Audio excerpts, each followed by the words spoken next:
നീ തൂങ്ങ ചാവണ അതാ വിഷം കഴിക്കണം. ചുമ്മാ ഇരുന്നാണമ്മ. എവള് പറയണ കണക്കുള്ള കുഴപ്പമൊന്നും അഖിലിനില്ല. ആര് പറഞ്ഞ കുഴപ്പമില്ലാത്തത്? അന്നിവിടെ വന്നപ്പോ ആ ചെറുക്കൻ എൻ്റെ അടുത്തൊന്നും മിണ്ടി പോലും ഇല്ല. അതിനവർ അമ്മയെ കാണാനല്ലല്ലേ വന്നത്? ഞാനവളെ അമ്മൂമ്മയല്ലേ.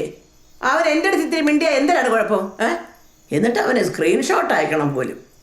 എനിക്ക് അപ്പോഴേ തോന്നി അവൻ ടോക്സിക് ആണെന്ന്. എനിക്ക് ഇപ്പോഴും ഒരു കോള് വന്ന അമ്മ ചോദിക്കുമല്ലോ ആരെന്ന്. അപ്പൊ അമ്മയും ടോക്സിക് ആണോ? ഞാൻ ചോദിക്കും. എനിക്ക് നിന്നെ സംശയമുണ്ട്. ഇത് എന്നെ കൊണ്ട് കൂടുതലൊന്നും പറയിപ്പിക്കല്ലേ. ഈ കല്യാണം എങ്ങനെയെങ്കിലും നടത്തിക്കോട്ടമ്മ. ഈ അമ്മയാണ് ഈ പെണ്ണിനെ ഏളോ വെച്ച് കൊടുക്കുന്നത്. മക്കളെ, സുധയാണെങ്കിലും മുരളിയാണെങ്കിലും ശരി, രണ്ടിനും വെളിയൊന്നുമില്ല. Old generation.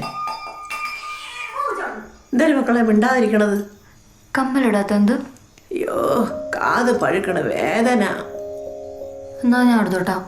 അയ്യടാ, നിന്റെ അപ്പൂപ്പൻ എൻ്റെ ഉരുപ്പടി മുഴുവൻ എടുത്ത് വിറ്റ് ഈ വീട് വെച്ചിട്ട് പിന്നെ ആകെ വാങ്ങിത്തന്നത് ഈ ഒരു ജോഡി കമ്മലാണ്. അത് ഞാൻ ചാവുമ്പോഴും ഇട്ടോണ്ടേ പോകും കേട്ടാ. കേട്ടിട്ടുണ്ട്, കൊറേ കേട്ടിട്ടുണ്ട്. ഞാൻ ഇനിയും പറയും.